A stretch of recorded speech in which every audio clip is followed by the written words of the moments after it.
कुंवर प्रताप, ये बंदूकची हमें शत्रु समझ रहे हैं। किसी भी अनजान व्यक्ति को अपनी सीमा में प्रवेश करने नहीं देते ये लोग। हमें इन्हें बताना होगा कि हम घुसपैठिए नहीं हैं। सही कह रहे हैं आप। चक्रपाणी जी, ले लीजिए।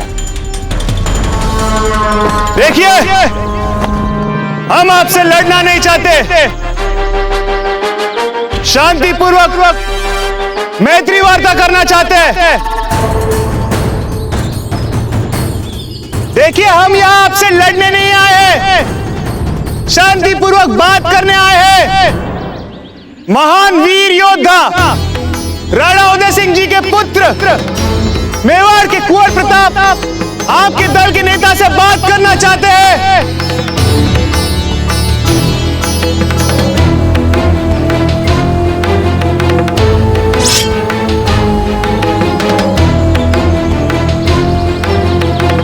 हमारे आने का कारण किसी को भी हानि पहुंचाना नहीं है। हम यहाँ केवल बात करने आए हैं और उसके पश्चात हम वापस चले जाएंगे।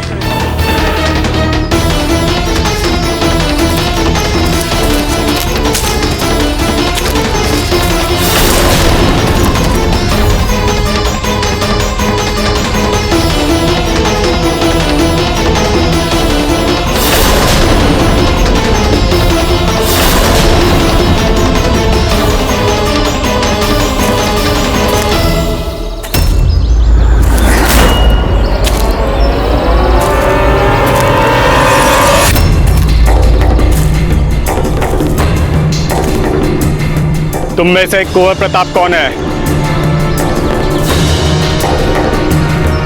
हम हैं कुंवर प्रताप।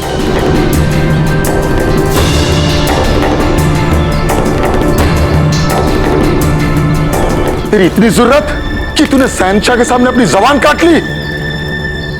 उसे तो मैं जिंदा नहीं छोड़ूंगा। रुक जाओ, मत मारो इसे। हो सकता है कि ये सिपाही पढ़ा लिखा हो, और यदि ऐसा हुआ तो इसे इतना तड़पाओ कि खुद ब खुद लिखकर सच्चाई बताने के लिए मजबूर हो जाए। बची हुई जिंदगी मौत से भी बदतर बना दो।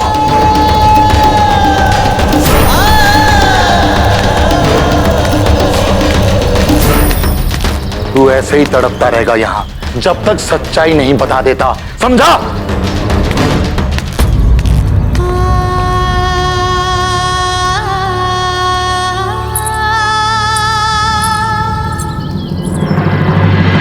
तुम मिलना चाहते थे हमारे सेनापति से? जी, उनसे मिलकर हमें बहुत प्रसन्नता होगी। हम यहाँ एक बहुत ही महत्वपूर्ण कार्य से आए हैं, किंतु अधिक समय नहीं है हमारे पास। हम बहुत आभारी होंगे आपके अगर आप हमें अपने दल के नेता से शीघ्र ही भेंट करवा दें।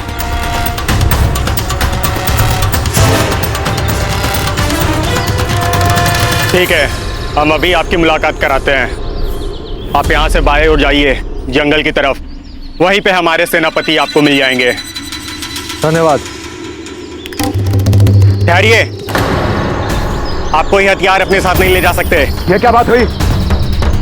हमने कहा ना हम शत्रु नहीं है, फिर हथियार क्यों नहीं ले जा सकते? जयमल जी, ठीक है, अगर इनकी इच्छा यही है तो यही सही। आप लोग को तलवार रखने की जरूरत नहीं है, सिर्फ कुंवर प्रताप रखेंगे और वही सिर्फ जाएंगे हमारे सेनापति से मिलने।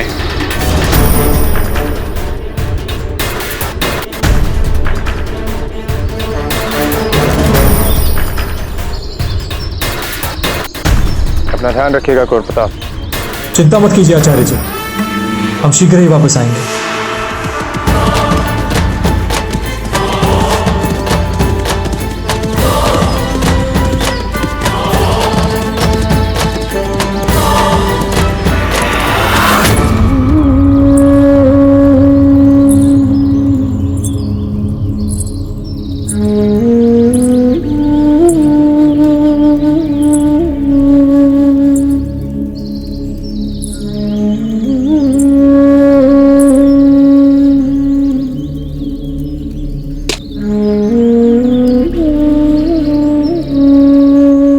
आपकी सहायता करने आई हूँ।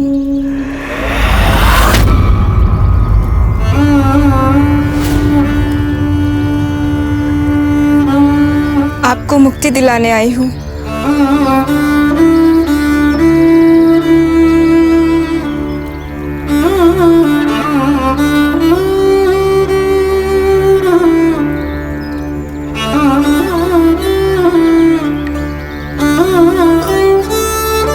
कितनी पीड़ा हो रही होगी ना आपको।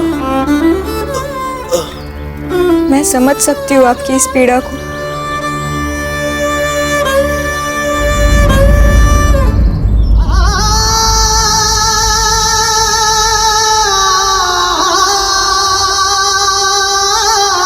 हाँ, आपको इस बात का गर्व है कि कितनी वीरता के साथ आप इस देश के काम आ रहे हैं। मैं ईश्वर से प्रार्थना करूंगी कि वो कभी मुझे भी ऐसा सम्मान दे।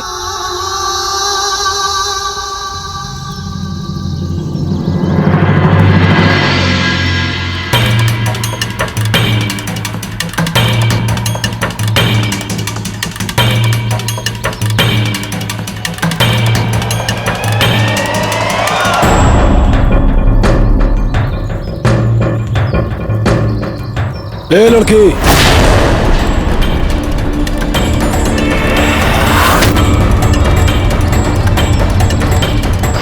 तुम यहाँ क्या कर रही हो?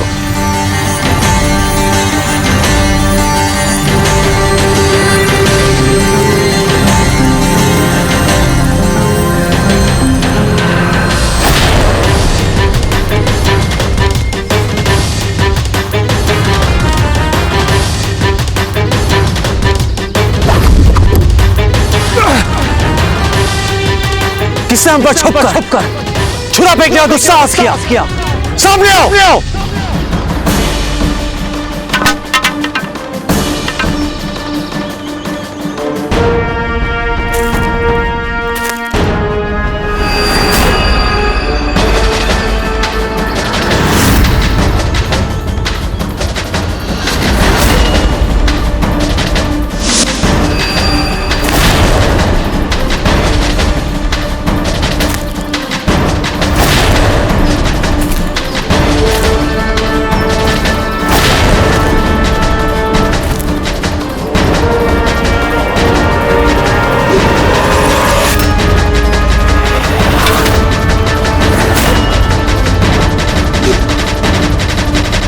मैं पूछ रहा हूँ तुम यहाँ क्या कर रही हो? तुम्हें यहाँ अंदर आने की इजाजत किसने दी? माफ कीजिए हुजूर, गलती हो गई मुझसे। वो ये पानी की तरफ देख रहा था, मुझे लगा पानी मांग रहा होगा, इसलिए यहाँ पे आई, पर ये कुछ बोल ही नहीं रहा है।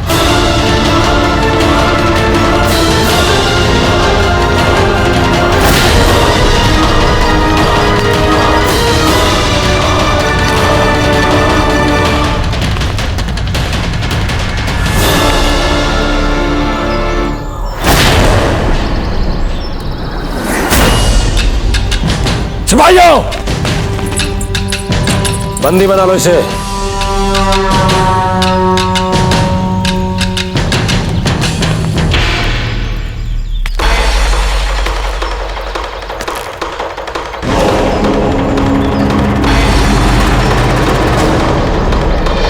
इसे मेरे खेमे में लेकर आओ।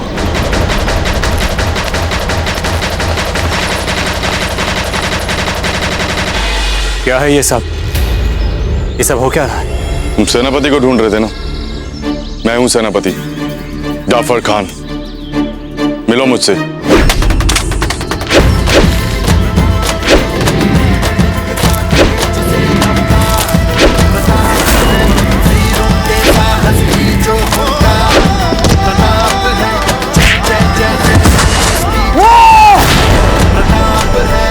वाकई में बहुत बहादुर तुम। जितना तुम्हारे बारे में सुना था, आज तुम्हारा जलवा भी देख लिया। सुभान अल्लाह।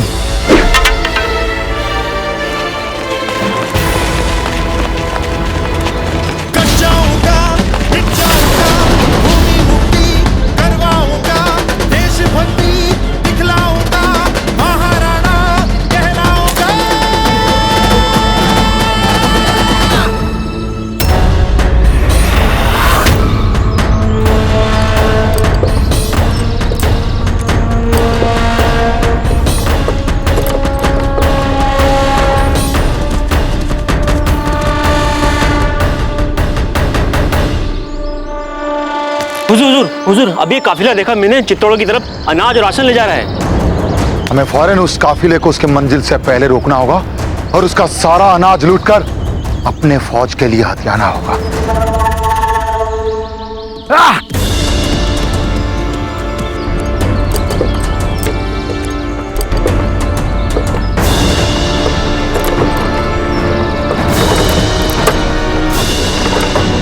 मेरे जाबाज सिपाहियों, फौरन इस काफिले के सारे अनाज पर कब्जा कर लो, जाओ।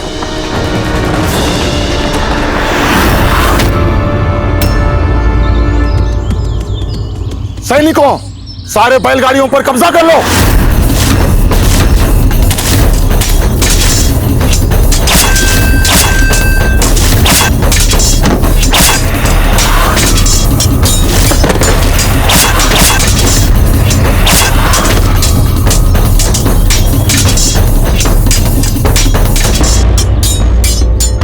मैं तुम मुगलों को इस अनाज को लूट नहीं दूंगा, नहीं दूंगा।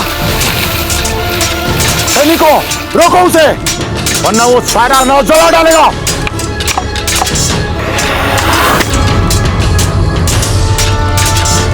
अगर ये अनाज हमारा नहीं हुआ तो तुम्हारा भी नहीं होने दूंगा मैं सर।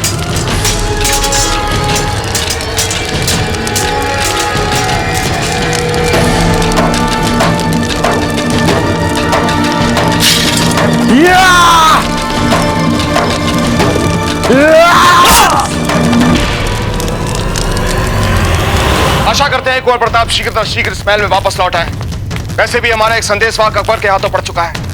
अकबर अपना पूरा प्रयास करेगा कि उसका मुंह खुलवा सके। यदि हमारे संदेशवाहक ने मुंह खोल दिया और बता दिया कुंवर प्रताप यहां महल में नहीं है, तो उसका उत्साह दुगना हो जाएगा और हो सकता है कि अकबर तुरंत हम पर आक्रमण कर दे। हुक्म, यदि आपको इस चिंता से मुक्ति चाहिए तो हम आपको बता दें कि रण सिंह को उस अकबर की यातना से मुक्ति दिलाने के लिए हम 2 आदमियों को पहले ही मुगल छावनी भेज चुके हैं, रण सिंह को मारने के लिए। क्या? ये क्या कह रहे हैं आप? अभी आप ही ने तो कहा था ना राणा जी कि अकबर हर संभव प्रयत्न करेगा रण सिंह का मुंह खुलवाने के लिए। तो बस उन कायर मुगलों के हाथों अमानवीय यातनाएं झेलने से तो अच्छा है एक सम्मानजनक मृत्यु मिले। किंतु काले जी हमें खम्मागढ़ी हुकुम, एक बुरा समाचार है। क्या हुआ? मुगल सैनिकों ने हमारे अनाज के काफिले पर हमला कर दिया है हुकुम। क्या? अनाज की सुरक्षा के लिए साथ चल रहे हमारे सैनिकों ने उनका बहुत वीरतापूर्वक सामना किया और वे सब लड़ते लड़ते वीरगति को प्राप्त हो गए। पर हुकुम, उन्होंने एक भी बोरी मुगलों के हाथ नहीं आने दी। उन्होंने सारे अनाज की बोरियों पर आग लगा दी। ठीक है, आप जा सकते हैं। जी हुकुम। बड़े दाजीराज, आइए भंवर जी, कहिए। हमें बहुत भूख लगी है बड़े दाजीराज। भूख लग रही है तो अपनी रानी माँ या दादी माँ से जाकर कहिए, वो आपको भोजन देंगे। पर वे सब मुझे मिल नहीं रहे, पता नहीं कहाँ चले गए। जाइए, जाकर ठीक से देखिए, यहाँ महल में ही होंगे वो। पर वो सब मुझे दिख नहीं रहे। दिख नहीं रहे? चलिए हमारे साथ।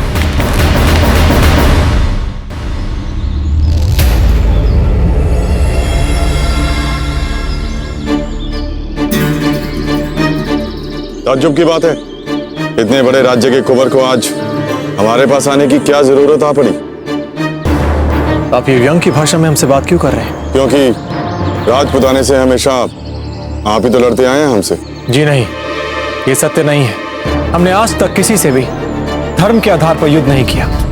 हमने मात्र उनसे युद्ध किया है जिन्होंने हमारी मातृभूमि का अतिक्रमण किया, सीमाओं का उल्लंघन किया, उसकी पवित्रता का अपमान किया हो, हमारा और दूसरों का उन मुगलों की भांति शोषण किया हो।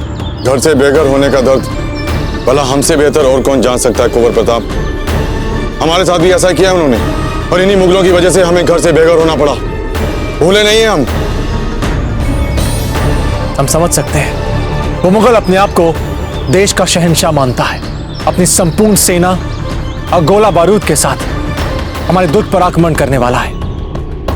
ठीक वही कर रहा है जो उसने आपके साथ किया था। हम उस मुगल को चित्तौड़ के बाहर खदेड़ना चाहते हैं।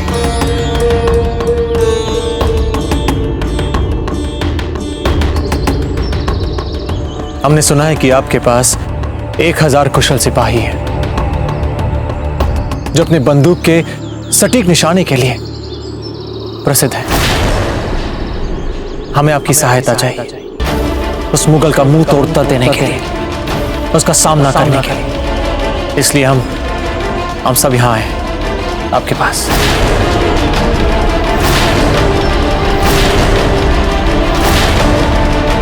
गेहूं कितना है? 100 सेर के 45,800 बोरे। दाल के 24,300 बोरे हैं। सभी के 100 सेर हैं। और मडल सबाई तेल 60,000 होंगे सब मिला के। मसाले भी पूरे हैं, परंतु जलावन के लिए हमें सूखी लकड़ियों की व्यवस्था करनी होगी। हो सकता है कि कम पड़ जाए। अजब थे, ये हमारे चुंडावत जी की धर्मपत्नी मडल सबाई है। हमारा आशीर्वाद सदा आपके साथ है। बहुत सालों बाद इस महल में उन्होंने पांव रखा है। और ये हमारे सरदास जी की धर्मपत्नी बले सबाई। खम्मा गरी कुंवरानी अजबते। और ये हमारे डोडिया सांडा जी की धर्मपत्नी भगवती। आपसे मिलने का सौभाग्य आज जाकर मिला है। हमने भी आपके बारे में बहुत सुना है, परंतु कभी मिलने का अवसर ही नहीं मिला। और आज मिल भी रहे तो द्वार पर शत्रु खड़ा है। शत्रु द्वार पे खड़ा है और वहीं से चला जाएगा, देखिएगा।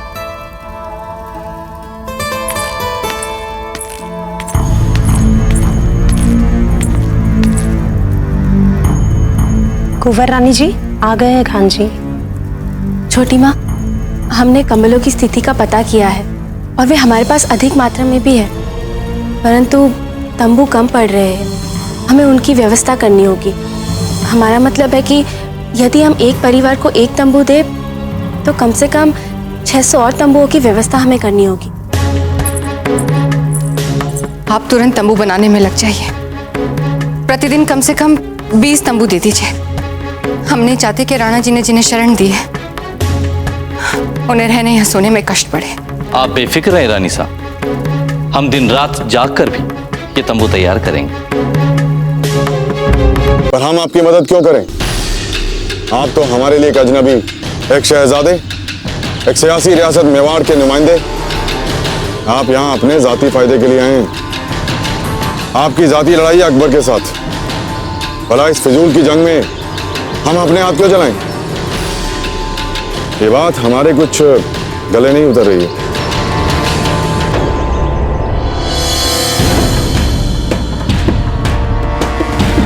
यदि संकट काल में छोटी मछलियां बड़ी मछली के विरुद्ध एकजुट नहीं होंगी तो बड़ी मछली चुन चुन कर छोटी मछलियों को खा जाएंगी। हम एक बार जंग में अपना घर बार सब कुछ गवा चुके हैं कुंवर प्रताप। अब ऐसा खतरा हम दोबारा मोल नहीं ले सकते। जाती तौर पर हम आपको पसंद करते हैं, पर हमारे लोगों के लिए भी कुछ जिम्मेदारियां हैं। अपनी जाती पसंद या नापसंद के लिए उन्हें इस जंग में नहीं झोंक सकते। बेवजह सब कुछ दांव पर लगाना हमारी फितरत नहीं है। इसलिए हम इस जंग में शरीक नहीं हो सकते।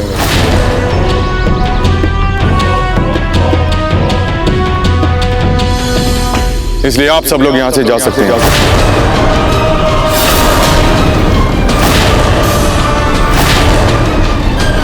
और जब हम दोनों का आप अपना कीमती वक्त जाया कर रहे हैं